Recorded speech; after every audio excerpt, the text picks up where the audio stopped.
आलो होगा दूर अंधेरा,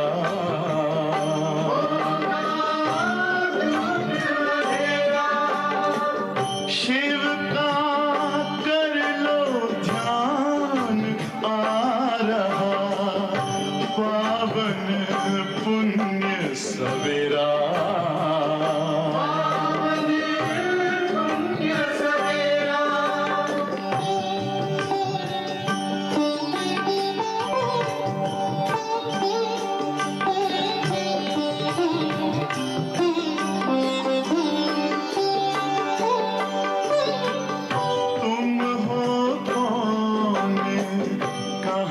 से आए अपने आप को जानो, राजयोग के द्वारा अपना परम पिता पहचानो। इसी राजपथ पर चलकर पालो अपना बसेरा।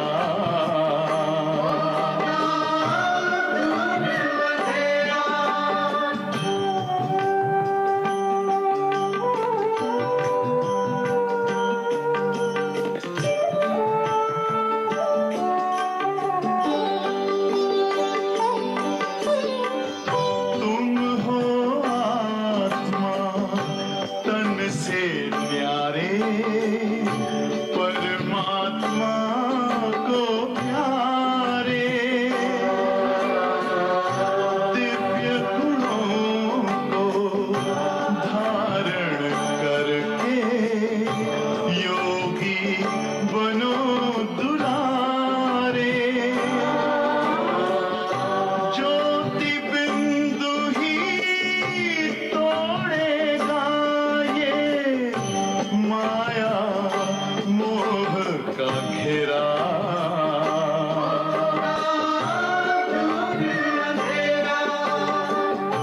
अंतर मन में ज्योति जगा लो, होगा दूर अंधेरा।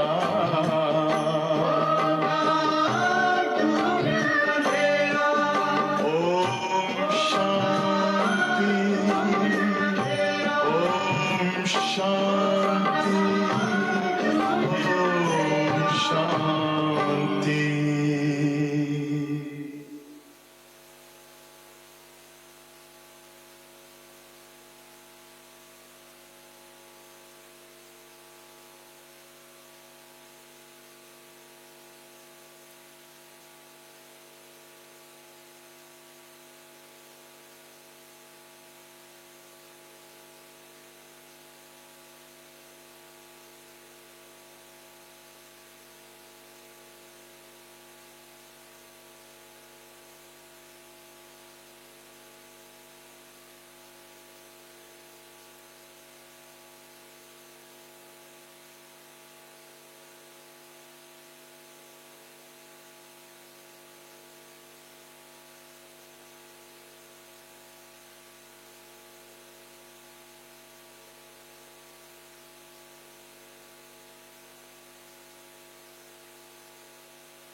ओम शांति, ओम शांति। आज रविवार है और हम सभी अव्यक्त बाप दादा के महावाक्य सुनेंगे। और आज तीसरा रविवार भी है, तो सभी के लिए विशेष योग का कार्यक्रम ओम शांति भवन में होगा। सभी ओम शांति भवन में आएंगे 6:30 बजे से 8 बजे तक। ओम शांति भवन में सब सामूहिक रूप से योग करेंगे। और मुरली बाबा की आज की है पवित्रता। बाबा पवित्रता की बहुत गहराई में गए हैं। पवित्रता क्या है, पवित्रता से क्या प्राप्ति होती है, वो आज बाबा ने स्पष्ट किया है। और साथ साथ बाबा टीचर रूप में हमें पढ़ाते हैं। तो 3 बातें 4 बातें, हाँ, टीचर ऐसे ही पढ़ाता है। 3 बातें याद करो, 4 बातें याद करो, तो वो सहज याद रह जाती है बातें। तो आज भी हम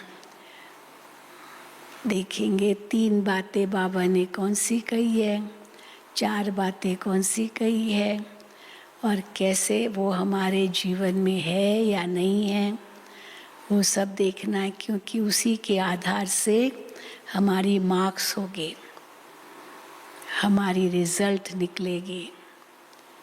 तो आज की बाबा की मुरली बहुत गहरी है, सुनेंगे। लेकिन उसके पहले एक सूचना है कि जो भी माताएं सेवा के लिए जा सकती है, टोली किचन में वहाँ तोशे बन रहे हैं, क्योंकि कल से भट्ठी का कार्यक्रम है। तो जो जा सकते हैं सेवा के लिए वो टोली किचन में जाएं माताएं।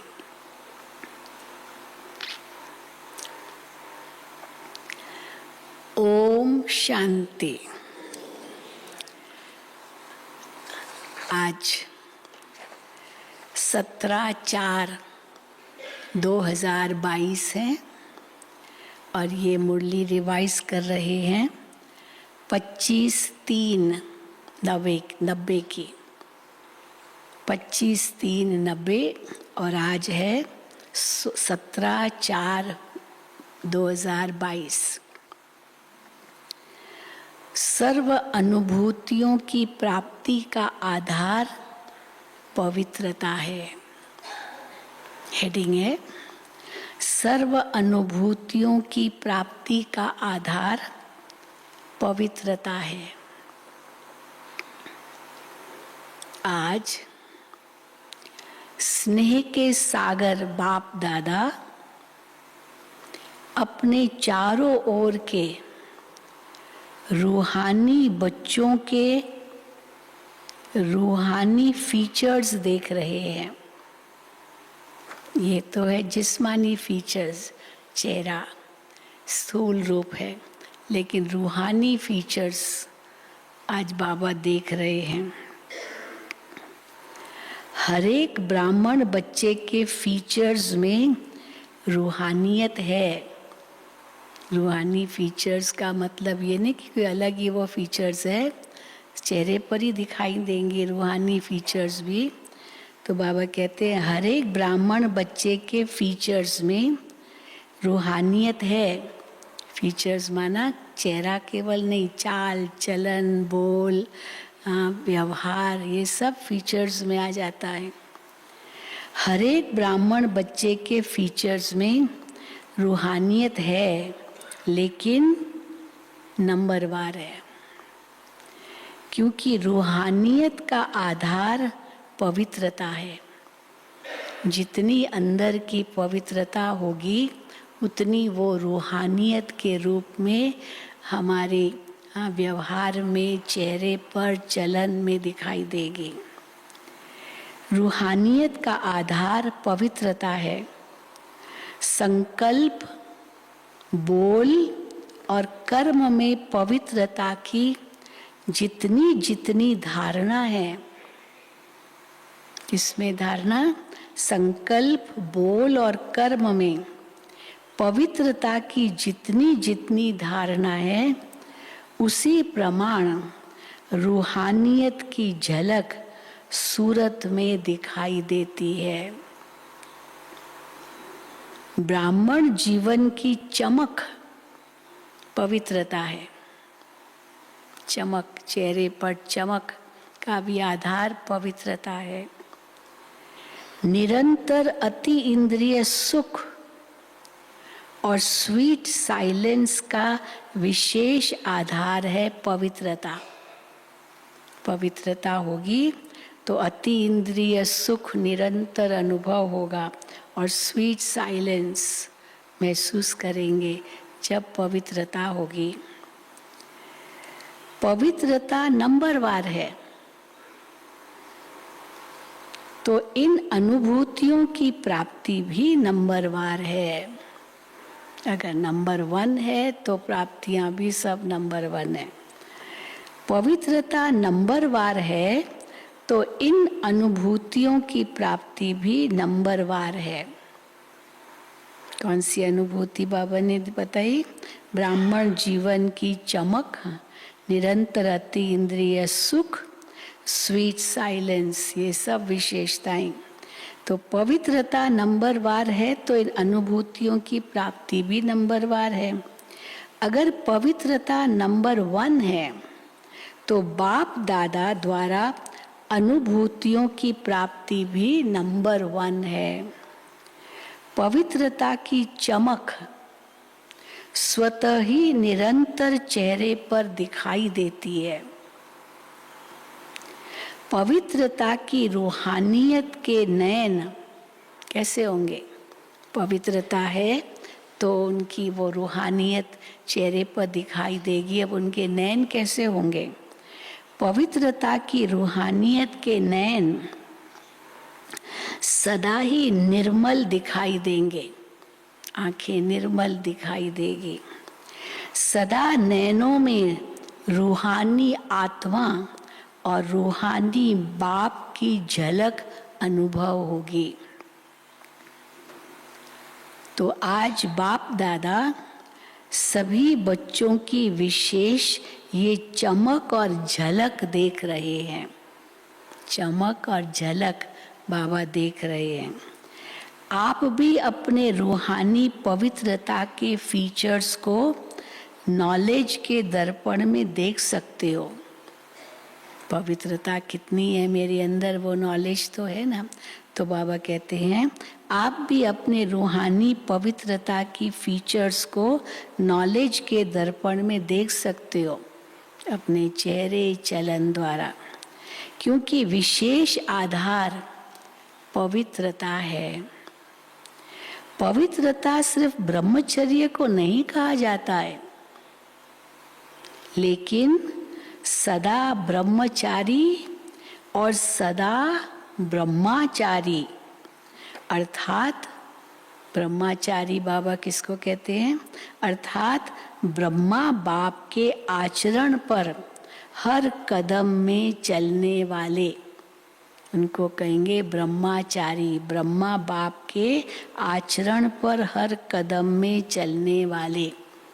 इसलिए जब भी कोई कर्म करो, वाणी बोलो, सोचो, उस समय ये बुद्धि में आए कि ये ब्रह्मा बाप समान है। ब्रह्मा बाबा अगर यहाँ होते तो ऐसे कहते, ऐसे बोलते, ऐसे सोचते। कई ऐसे शब्द निकल आते हैं मुख से जो शोभा नहीं देते हैं ब्राह्मणों को।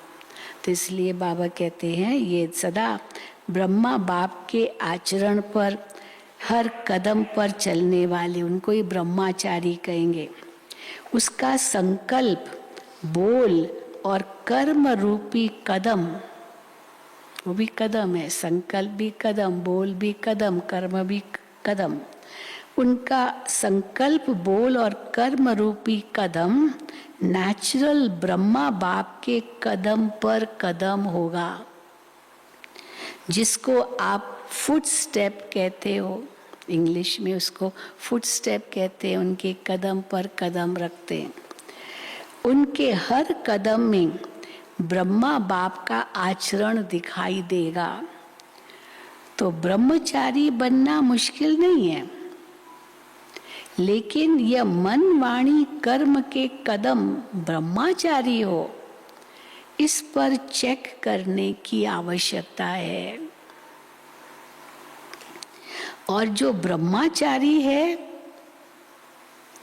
उनका चेहरा और चलन कैसी होगी? उनका चेहरा और चलन सदा ही अंतर्मुखी और अति इंद्रिय सुख वाला अनुभव होगा। उनके मुख से कभी भी किसके लिए बद्दुआ नहीं निकलेगी। सुख वाला, अति इंद्रिय सुख वाला और अंतर्मुखी अनुभव होगा उनका चेहरा और चलन। एक है साइंस के साधन, अब ये बहुत अच्छी समझने की पॉइंट है। एक है साइंस के साधन और ब्राह्मण जीवन में है ज्ञान के साधन। दुनिया में तो साइंस के साधन है बहुत, इतनी मशीनें हैं, क्या नहीं है, बहुत है। विज्ञान का चमत्कार तो देख ही रहे हैं, तो वो साइंस के साधन है। पर ब्राह्मणों के अंदर ज्ञान के साधन है। कौन से हमारे ज्ञान के साधन?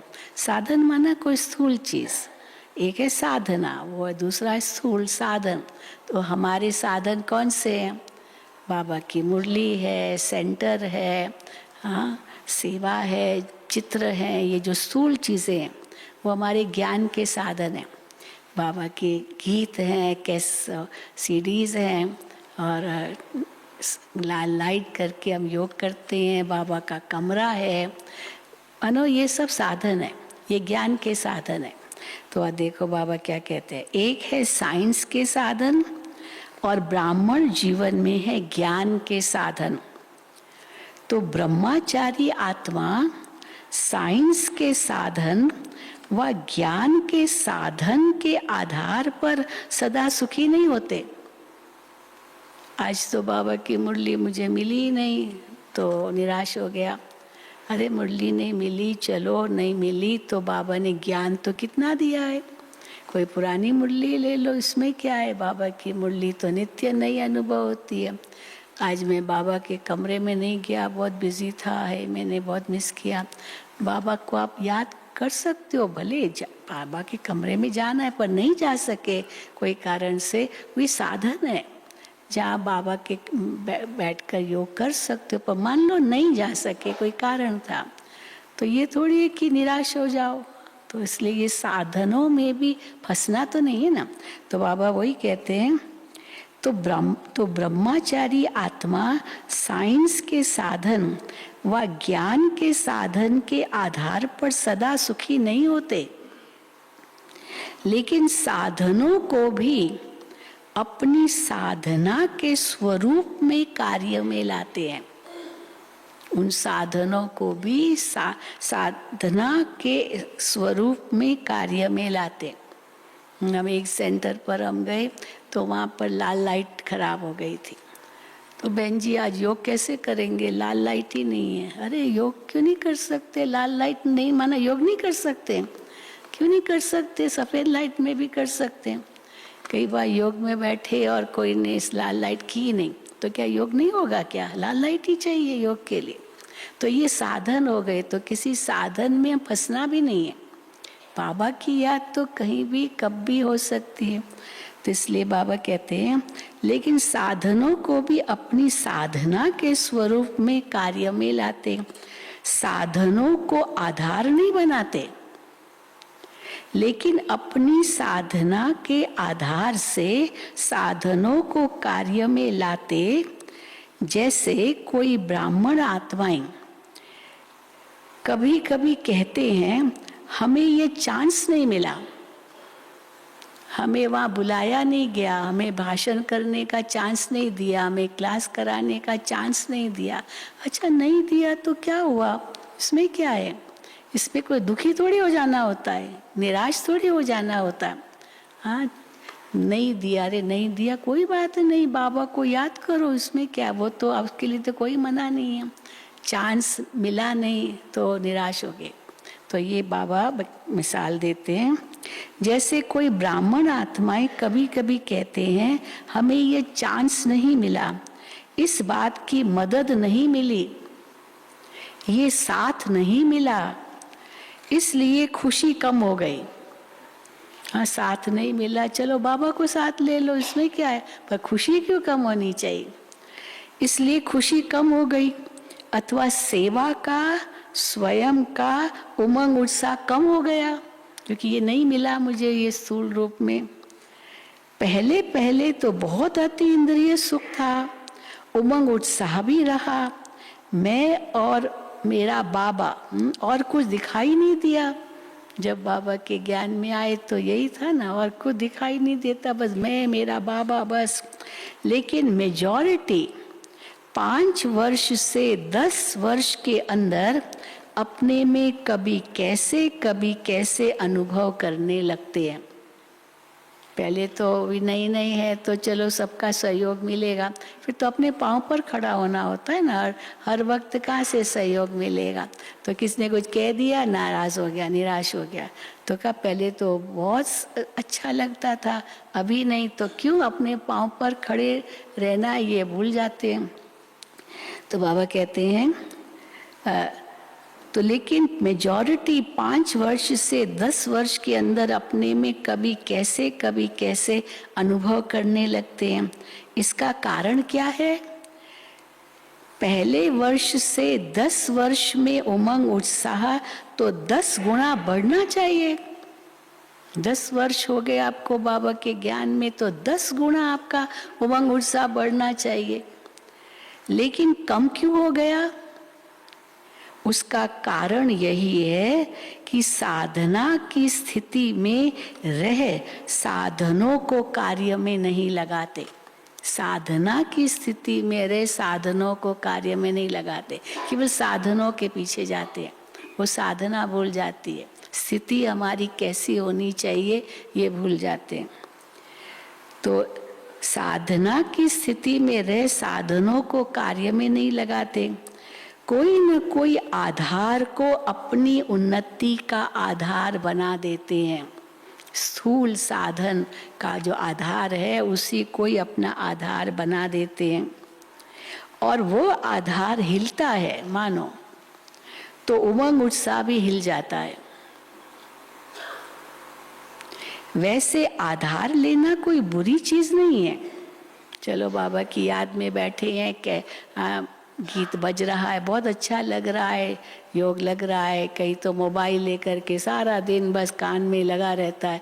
अब वो क्या सुनते हैं पता नहीं, लेकिन चलो क्लास सुनते हैं, गीत सुनते हैं, अच्छी बात है। लेकिन इस दिन अब ये आपकी बैटरी डिस्चार्ज हो गई, अब निराश हो गए, अरे बैटरी डिस्चार्ज हो गई, मैं कैसे सुनूं, कैसे हमारी स्थिति बने। तो क्या उसके आधार से स्थिति थी क्या? तो इसलिए बाबा कहते हैं लेकिन आधार कोई फाउंडेशन बना देते हैं। बाप बीज से निकल जाता है और आधार को फाउंडेशन बना देते हैं, वो स्थूल आधार। इसीलिए हलचल होती है। ये होता हलचल, इसलिए हलचल क्या होती है हलचल? ये होता तो ऐसे नहीं होता। अगर ये गीत बजता रहता तो मेरा योग बहुत अच्छा लगता, हाँ, ये होता तो ऐसे नहीं होता, ये होगा तो ऐसा होगा, ये तो बहुत आवश्यक है, ऐसे अनुभव होने लगता है। ये तो बहुत आवश्यक है, ये होना चाहिए, तभी तो स्थिति अच्छी रहेगी, ऐसे अनुभव होने लगता है। साधना और साधन का बैलेंस नहीं रहता है। साधनों की तरफ बुद्धि ज्यादा जाती है, साधना के बजाय साधनों के तरफ बुद्धि ज्यादा जाती है। साधना की तरफ बुद्धि कम हो जाती है। इसलिए कोई भी कार्य में, सेवा में बाप की ब्लेसिंग अनुभव नहीं करते। साधन और साधना का बैलेंस हो तो ब्लेसिंग मिले ना। साधन के पीछे ज्यादा पड़े, साधना कम हो गई तो ब्लेसिंग नहीं मिलेगी। तो बाबा कहते हैं इसलिए कोई भी कार्य में, सेवा में बाप की ब्लेसिंग अनुभव नहीं करते। और ब्लेसिंग का अनुभव न होने के कारण क्या होता है? अब ब्लेसिंग अनुभव नहीं किए क्योंकि साधनों के पीछे चले गए, साधना कम हुई, और वो साधन हिला तो साधना भी हिल गई। तो इसलिए क्या होता है? इसलिए कोई भी कार्य में बाप की ब्लेसिंग नहीं अनुभव होती, और ब्लेसिंग का अनुभव न होने के कारण क्या होता है? साधन द्वारा सफलता मिल जाती तो उमंग उत्साह बहुत अच्छा रहता है, और सफलता कम होती तो उमंग उत्साह भी कम हो जाता है। साधना अर्थात शक्तिशाली याद। किसको कहेंगे साधना? साधना अर्थात शक्तिशाली याद। निरंतर बाप के साथ दिल का संबंध, ये है साधना। शक्तिशाली याद, निरंतर बाप के साथ दिल का संबंध। साधना इसको नहीं कहते, किसको?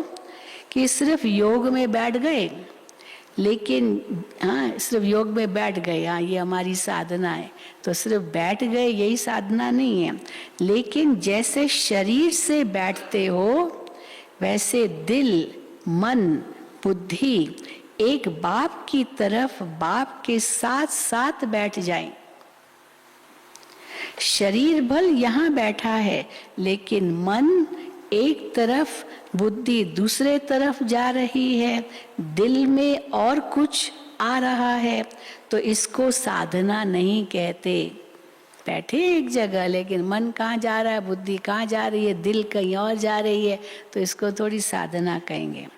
मन, बुद्धि, दिल और शरीर, मन, बुद्धि, दिल और शरीर चारों ही साथ साथ बाप के साथ समान स्थिति में रहे, ये है यथार्थ साधना। मन, बुद्धि, शरीर, दिल, शरीर ये सब साथ साथ रहे, समान स्थिति में रहे, ये है यथार्थ साधना। समझा?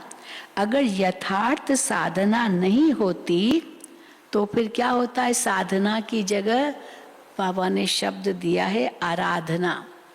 आराधना माना जैसे पुकार, आराधना में बहुत शब्द, बहुत अर्थ आ जाते हैं, पुकारना, मांगना, हाँ, तो ये आराधना चलती है। तो साधना नहीं होती तो फिर आराधना चलती है, आराधना चलती है।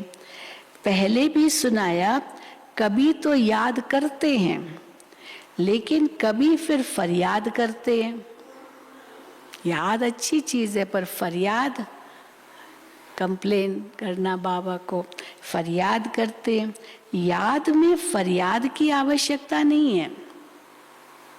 साधना वाले का आधार सदा बाप ही होता है, बाप ही मेरा आधार है। तो कंप्लेन का है कि फलाने की, फलाने की, फलानी चीज की कंप्लेन क्यों होगी? क्योंकि बाबा ही आधार है, तो कंप्लेन नहीं होगी, फरियाद नहीं होगी। साधना वाले का आधार सदा बाप ही होता है, और जहाँ बाप है वहाँ सदा बच्चों की उड़ती कला है।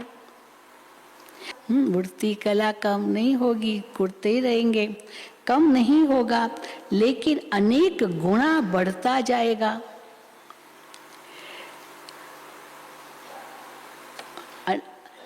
कभी ऊपर कभी नीचे, हाँ इसमें तो थकावट होती है ना, कभी कभी ऊपर स्थिति कभी नीचे स्थिति, तो इसमें थकावट होती है।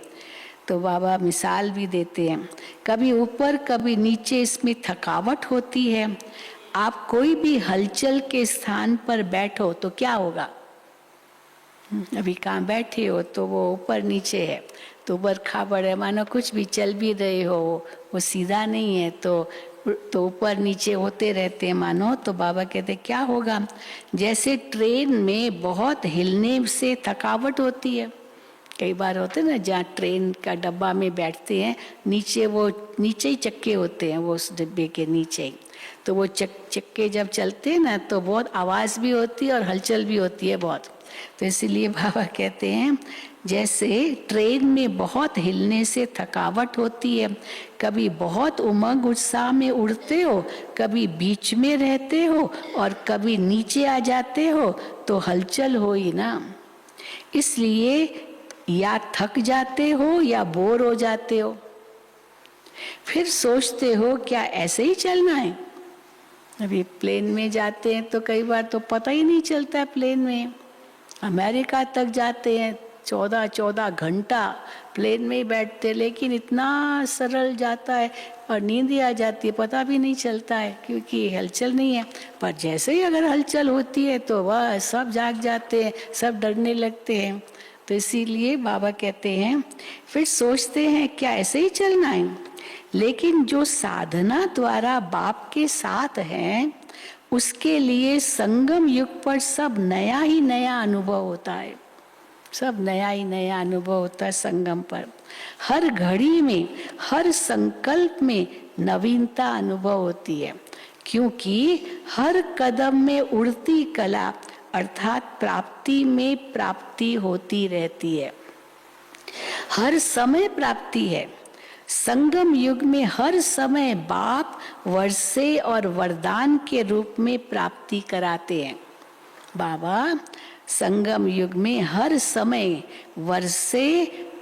वर्षे और वरदान के रूप में प्राप्ति कराते हैं। तो प्राप्ति में खुशी होती है और खुशी में उमंग उत्साह बढ़ता रहता है। जहाँ प्राप्ति है वहाँ खुशी है, जहाँ खुशी है वहाँ उमंग उत्साह बढ़ता रहता है।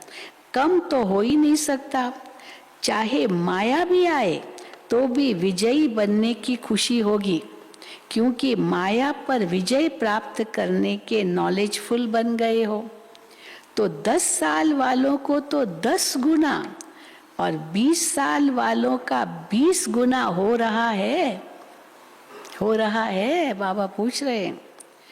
तो कहने में ऐसे आता है 10 गुना 20 गुना, लेकिन है अनेक गुना।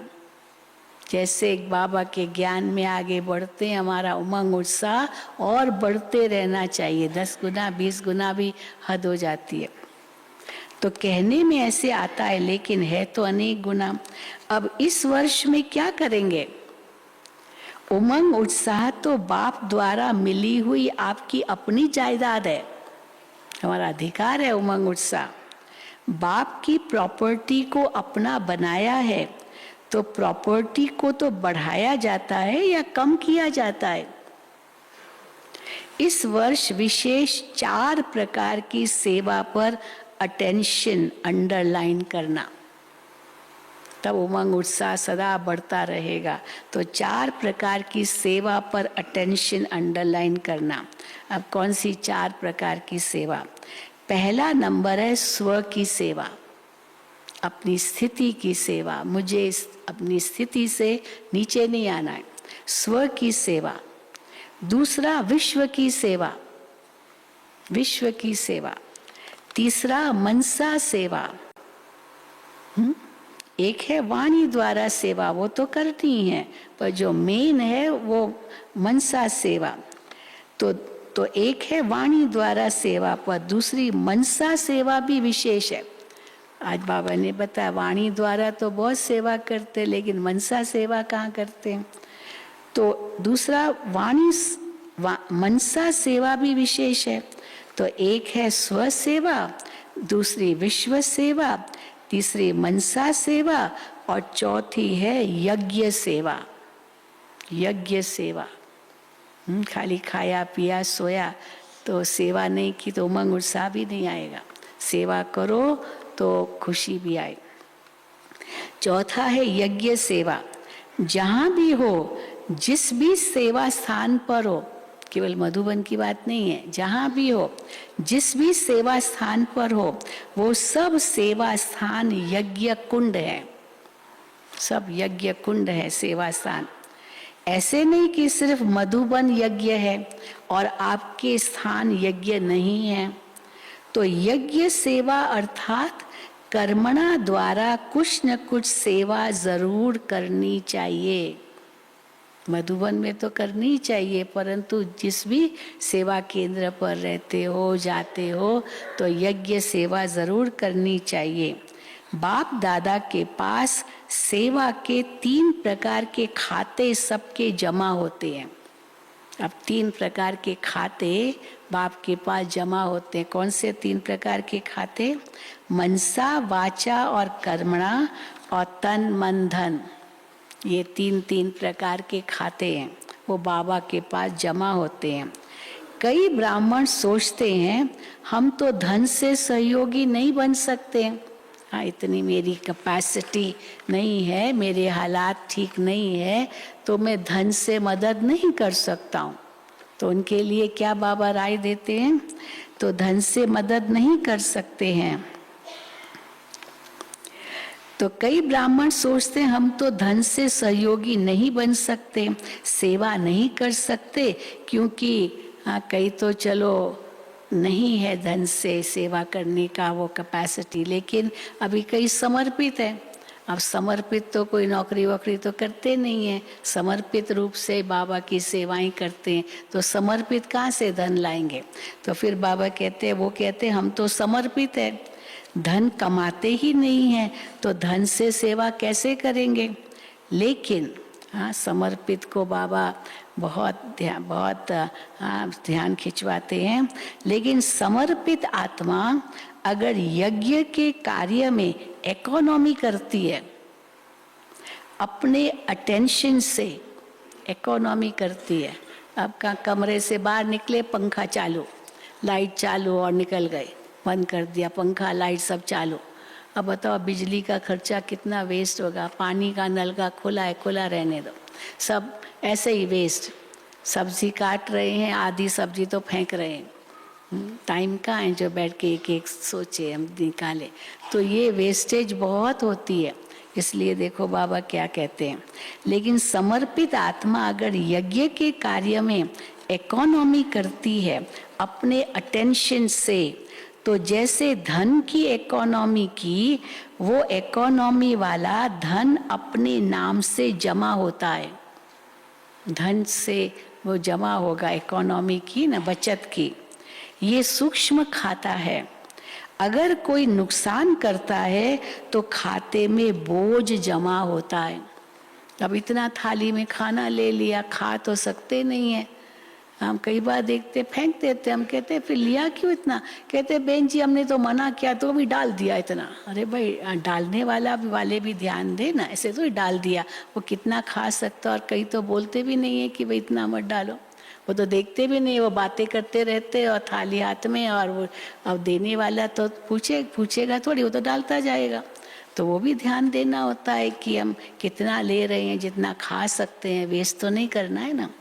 तो बाबा कहते हैं ये सूक्ष्म खाता है। अगर कोई नुकसान करता है तो खाते में बोझ जमा होता है, और इकोनॉमी करते हैं तो उसका धन के खाते में जमा होता है। वो इकोनॉमी की, बचत की, तो उसका भी धन के खाते में जमा होता है। यज्ञ का एक एक कणा मोहर के समान है। मोहर माना सोने का सिक्का, कितना कीमती होता है सोने का सिक्का, तो एक एक कणा दाना भी मोहर के समान है। अगर यज्ञ की दिल से, दिखावे से नहीं, यज्ञ की दिल से इकोनॉमी करते हैं तो उसकी मोहरें इकट्ठी होती रहती है। दिखावे से कई करते हैं, लेकिन बाबा कहते हैं दिखावे से नहीं, दिल से इकोनॉमी करते हैं तो उसकी मोहरें इकट्ठी होती रहती है। दूसरी बात, अगर समर्पित आत्मा सेवा द्वारा दूसरों के धन को सफल कराती है, दूसरों के धन को सफल कराती, जैसे मम्मा ने कराया। मम्मा तो एक पैसा भी नहीं लाई, वैसे ही सब, उनके पिता ने शरीर छोड़ा, और क्योंकि दिवाला मारा था तो हार्ट फेल हो गया, और मम्मा और उनकी लौकिक माँ उनके मामा के घर में आ गई हैदराबाद में, तो बहुत गरीब थे, और मम्मा आई बस उसी ड्रेस में आई, और माँ बेटी दोनों समर्पित हो गई।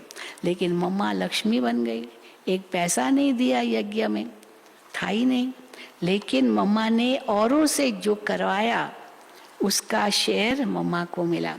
तो बाबा कहते हैं दूसरी बात, अगर समर्पित आत्मा सेवा द्वारा दूसरों के धन को सफल कराती है तो उसमें से उसका भी शेयर जमा होता है। इसलिए सभी का 3 प्रकार का खाता है, सभी का 3 प्रकार का खाता है।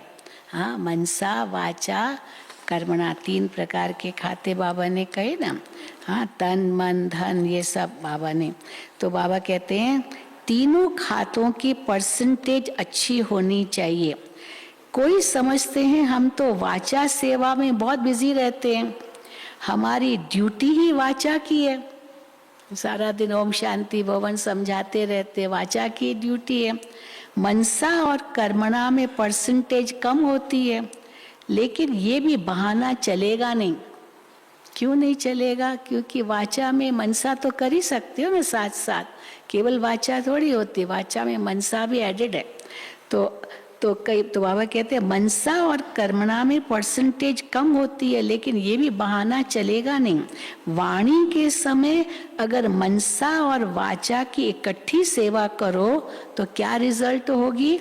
मनसा और वाचा इकट्ठी सेवा हो सकती है अगर दोनों करो साथ में। कई कहते नहीं वाचा होगी तो मनसा कैसे होगी, बाबा पूछते हैं। दोनों इकट्ठी हो सकती है, लेकिन वाचा सहज है, वो तो ठीक है, वाचा सहज है। मनसा में अटेंशन देने की बात है कि मैं बाबा की याद में ये ज्ञान दे रहा हूँ, सुना रहा हूँ। मनसा में अटेंशन देने की बात है, इसलिए वाचा का तो जमा हो जाता है, लेकिन मनसा का खाता खाली रह जाता है, खाली रह जाता है। और वाचा में तो बाप से भी सभी होशियार हो। आज बाबा ने बच्चों को सर्टिफिकेट दिया है, बाबा से भी ज्यादा होशियार हो। देखो आजकल बड़ी दादियों से अच्छे भाषण छोटे छोटे करते हैं, क्योंकि न्यू ब्लड है ना, बहुत होशियार है, याददाश्त शक्ति बहुत तेज है। हाँ, एक बार पढ़ लेते हैं, कोई गूगल से ही सुनते रहते हैं और नई नई पॉइंट्स लेते हैं, कहानियाँ लेते हैं, बस वही सुनाते रहते हैं। तो लोग कहेंगे ये तो बहुत अच्छा भाषण करती है, यहाँ तो कितनी नई नई पॉइंट्स दी, पर कहाँ से ली? वो गूगल से ली और से उनसे लेते हैं। तो बाबा कहते हैं क्योंकि न्यू ब्लड है ना, याद रह जाता है। कईयों को तो चलो सुना भी पढ़ा भी लेकिन याद नहीं रहता, पर न्यू ब्लड है, जवान है, जवानी का भी जोश है, तो याददाश्त शक्ति भी ज़्यादा है। तो बाबा कहते हैं छोटे छोटे करते हैं क्योंकि न्यू ब्लड है ना, बहुत अच्छा भाषण करते हैं। भले आगे जाओ, बाबा को खुशी होती है, भले आगे जाओ, बाप दादा खुश होते हैं, लेकिन मनसा का खाता खाली रह जाएगा। वाचा की केवल सेवा की तो मनसा का खाता खाली रह जाएगा, क्योंकि हर खाते की 100 मार्क्स है। मनसा सेवा की भी 100 मार्क्स है। सिर्फ स्थूल सेवा को कर्मणा सेवा नहीं कहते। कर्मणा, अभी बाबा कर्मणा की बात करते हैं, सिर्फ स्थूल सेवा को कर्मणा सेवा नहीं कहते। कर्मणा अर्थात संगठन में संपर्क संबंध में आना, वो भी सेवा है, कर्मणा सेवा में आता है। ये कर्म के खाते में जमा हो जाता है। तो कईयों के 3 खाते में बहुत फर्क है, मनसा वाचा कर्मणा। कईयों के 3 खाते में बहुत फर्क है और वे खुश होते रहते हैं कि हम तो बहुत सेवा कर रहे हैं, हम तो बहुत सेवा कर रहे हैं, बहुत अच्छे हैं। हाँ, ऐसे खुश करते अपने आप को।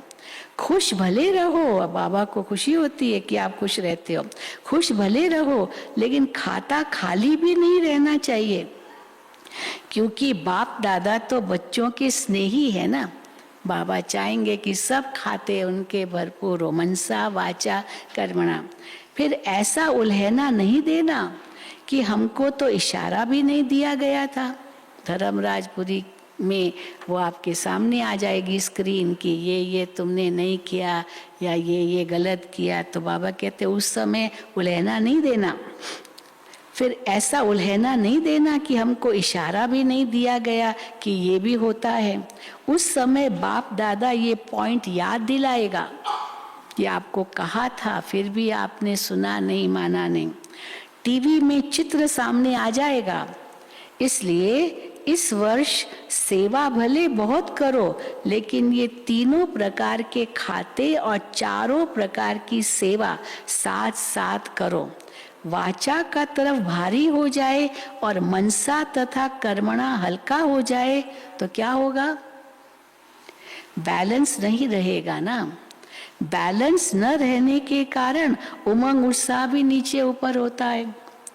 एक तो अटेंशन रखना, हाँ, लेकिन बाप दादा बार बार कहते हैं, हाँ अटेंशन रखना अच्छी चीज है, रखना अटेंशन, लेकिन बाप दादा बार बार कहते हैं अटेंशन को टेंशन में नहीं बदलना, वो भी नहीं, हाय मैंने ये नहीं किया, हाय मैंने ये नहीं किया, हाँ वो टेंशन हो जाता है। कई बार अटेंशन को टेंशन बना देते हैं, ये नहीं करना, सहज और नेचुरल अटेंशन रहे। डबल लाइट स्थिति में नेचुरल अटेंशन होती है, डबल लाइट है, सरल स्वभाव, तो नेचुरल अटेंशन रहती है। अच्छा, हाँ मुरली यहाँ समाप्त है, लेकिन आगे भी बहुत है। सदा अपने चेहरे और चलन में पवित्रता के रूहानियत की चमक वाले, सदा हर कदम में ब्रह्मचारी श्रेष्ठ आत्माएं, सदा अपने सेवा के सर्व खातों को भरपूर रखने वाले, सदा दिल से अपनी उन्नति का दृढ़ संकल्प करने वाले, सदा स्व उन्नति प्रति स्वयं को नंबर 1 आत्मा निमित्त बनाने वाले, ऐसे बाप के प्यारे और विशेष ब्रह्मा माँ के प्यारे, क्योंकि बाबा के सामने उस समय डबल विदेशी बहुत बैठे थे। मार्च का महीने में डबल विदेशी बहुत आते हैं, तो विशेष बाबा उनको संबोधन किया। विशेष ब्रह्मा माँ के प्यारे, आज माँ का दिन मनाया। डबल विदेशों में मदर्स डे, फादर्स डे ये बहुत मनाते हैं। भारत में ऐसे नहीं है, क्योंकि माँ बाप को तो हर दिन हमें रिस्पेक्ट देना है, वहाँ हर दिन रिस्पेक्ट नहीं देते हैं माँ बाप को, तो विशेष मदर्स डे मनाते, ताकि जिस दिन माँ को विशेष रिस्पेक्ट देना है, उनको सौगात देनी है, और फादर्स डे मनाते हैं। तो बाबा के आगे भी उन्होंने फादर्स डे, मदर्स डे मनाया होगा। तो बाबा कहते हैं आज माँ का दिन मनाया है ना, तो ब्रह्मा माँ के राज दुलारे बच्चों को ब्रह्मा माँ की और विशेष बाप की भी दिल से याद, प्यार और नमस्ते। हम रूहानी बच्चों की रूहानी बाप दादा को याद, प्यार, गुड मॉर्निंग और नमस्ते। अब बाबा के सामने मधुबन निवासी बैठे हैं। मधुबन निवासियों को भी बाबा ने बहुत गहरी बातें कही है। मधुबन निवासियों को अच्छे और गोल्डन चांस मिलते हैं, इसलिए ड्रामा अनुसार जिन्हें बार बार गोल्डन चांस मिलते हैं उन्हें बाप दादा बड़े से बड़े चांसलर कहते हैं, क्योंकि हर मुरली में मधुबन निवासी तो होते ही हैं, और वो हर मुरली सुनते हैं अव्यक्त बाप दादा की। बाहर जो और भाई बहन वो तो बाहर से आते हैं, चलो सीजन में एक ही बार मुरली सुनेंगे डायरेक्ट, लेकिन मधुबन निवासी तो हर मुरली सुनते हैं डायरेक्ट। तो बाबा कहते हैं जिन्हें बार बार गोल्डन चांस मिलते हैं उन्हें बाप दादा बड़े से बड़े चांसलर कहते हैं। सेवा का फल और बल दोनों ही प्राप्त होता है, सेवा का फल और बल दोनों ही प्राप्त होता है। बल भी मिलता है, बल भी मिल रहा है, वो बल सेवा करा रहा है, वो बल सेवा कर रहा है, और फल सदा शक्तिशाली बनाए आगे बढ़ा रहा है। सबसे ज्यादा मुरलियां कौन सुनता है? डायरेक्ट वहाँ बाबा की सबसे ज्यादा मुरलियां कौन सुनता है? मधुबन वाले। वो तो गिनती से मुरलियां सुनते हैं, सीजन में 1-2 बार चलो आ गए तो गिनती से मुरलियां सुनते हैं, और आप सदा ही मुरलियां सुनते रहते हो। सुनने में भी नंबर 1 हो और करने में प्रश्न है डैश डैश, और करने में, सुनने में तो नंबर 1 हो और करने में भी नंबर 1 हो, या कभी 2 भी हो जाते हो। जो समीप होते हैं उन पर विशेष हुज्जत होती है, अधिकार होता है। तो बाबा कह सकते हैं मधुबन वालों को कि आप सुनने में तो नंबर 1 हो, पर करने में फिर डैश डैश बाबा को कहना पड़ता है, प्रश्न करना पड़ता है। करने में भी नंबर 1 हो या कभी 2 हो जाते हो। जो समीप होते हैं उन पर विशेष हुज्जत होती है। तो बाप दादा की भी विशेष हुज्जत है मधुबन वालों पर। करना ही है और नंबर 1 करना है। किसी में भी नंबर पीछे नहीं, सब जमा के खाते नंबर 1 फुल होने चाहिए। एक भी खाता जरा खाली नहीं होना चाहिए। जैसे मधुबन में सर्व प्राप्तियां, चाहे आत्मिक चाहे शारीरिक, सब नंबर 1 मिलती है, ऐसे अब करने में सदा नंबर 1 की निशानी है। 1 की निशानी है हर बात में विन करना, हर बात में जीतना। अगर विन माना विजयी हैं तो 1 जरूर है, विन कभी कभी है तो नंबर 1 नहीं। अच्छा, सेवा की मुबारक के सेवा के सर्टिफिकेट तो बहुत मिले हैं। जो भी भाई बहन आते हैं मधुबन निवासियों को बहुत सर्टिफिकेट देते। आप लोग सेवा बहुत प्यार से करते हो। भट्ठी वाले भी आते हैं, देखो कैसे हमेशा कह के जाते हैं मधुबन निवासी कितनी प्यार से सेवा करते हैं, करते भी हैं। तो बाबा कहते हैं सेवा की मुबारकें, सेवा के सर्टिफिकेट तो बहुत मिले हैं। और कौन से सर्टिफिकेट लेने हैं? केवल इतना ही नहीं, आप मुबारकें लेनी है, बहुत सेवा करते हो। और कौन से सर्टिफिकेट लेने हैं? एक, अपने पुरुषार्थ में दिल पसंद हो। अभी और 3 बातें सुनो। अपने पुरुषार्थ में दिल पसंद हो, दूसरा प्रभु पसंद हो, और तीसरा परिवार पसंद हो। तीनों ही पसंद हो। ये तीनों सर्टिफिकेट हर एक को लेने हैं। स्वपसंद, बाप पसंद, प्रभु पसंद और परिवार पसंद, ये तीनों सर्टिफिकेट हर एक को लेने हैं। ऐसे नहीं एक सर्टिफिकेट हो दिल पसंद का और दूसरे न हो। दिल पसंद तो जो मुझे आज चाहिए वही मैं करूंगी या करूंगा, और दूसरे सर्टिफिकेट नहीं, न बाबा को पसंद है न परिवार को पसंद है। तो बाबा कहते हैं ऐसे नहीं एक सर्टिफिकेट हो दिल पसंद का और दूसरे न हो, तीनों ही चाहिए। तो बाप के पसंद कौन है? जो बाप ने कहा वो किया, ये है बाप पसंद। जो बाबा कहते हैं वो मैं करूं, जो बाप ने कहा और किया वो है प्रभु पसंद का सर्टिफिकेट। और अपने पसंद अर्थात जो आपकी दिल है वही बाप की दिल हो। चलो आप पसंद भी हो, लेकिन आपको क्या पसंद हो? जो बाप को पसंद है, नहीं कि मैं जो चाहूं, पर बाबा को पसंद है या नहीं वो पता ही नहीं। तो बाबा कहते हैं और अपने पसंद अर्थात जो आपकी दिल है वही बाप की दिल हो। अपने हद के दिल पसंद नहीं, बाबा को पसंद हो या नहीं पर मुझे तो पसंद है ना, ऐसे नहीं। तो अपने हद के दिल पसंद नहीं, लेकिन बाप की दिल सो मेरी दिल। जो बाप की दिल पसंद नहीं वो मेरी दिल पसंद, इसको वही मेरी दिल पसंद, इसको कहते हैं दिल पसंद का सर्टिफिकेट। और परिवार की संतुष्टता का सर्टिफिकेट, परिवार भी संतुष्ट हो मेरे से, परिवार की संतुष्टता का सर्टिफिकेट। तो ये तीनों सर्टिफिकेट लिए हैं। सर्टिफिकेट जो मिलता है उसमें वेरीफाई भी होता है। तीनों लिए हैं हमने तो समझ लिया, लेकिन वेरीफाई भी कराना है बड़ों से। सर्टिफिकेट जो मिलता है उसमें वेरीफाई भी होता है, बड़ों से वेरीफाई भी कराना पड़े। बाप तो जल्दी राजी हो जाते हैं, केवल बाबा को कहा इतना ही नहीं, बाबा तो राजी हो जाएंगे, हाँ बच्चे बहुत अच्छा करते हो, बाप तो राजी हो जाते, लेकिन यहाँ तो सबको राजी करना है। तो जो साथ रहते हैं उनसे सर्टिफिकेट को वेरीफाई कराना पड़े। बाप तो ज्यादा रहम दिल है ना, तो हाँ जी कह देंगे, हाँ बच्चे तीनों सर्टिफिकेट है, पर जो आपके साथी है वो भी सर्टिफिकेट देवे। अच्छा, सभी की डिपार्टमेंट निर्विघ्न है, स्वयं भी निर्विघ्न हो। सेवा की खुशबू तो विश्व में भी है, बहुत सेवा करते हैं, सेवा की खुशबू तो विश्व में भी है, तो सूक्ष्म वतन तक भी है आपकी सेवा की खुशबू। अभी सिर्फ इन 3 सर्टिफिकेट को वेरीफाई करना। अच्छा, तो उस समय डबल विदेशी बहुत आ गए थे, मुझे याद है। अभी ओम शांति भवन ही था, न ज्ञान सरोवर था, न शांतिवन था, 90 की मुरलियाँ।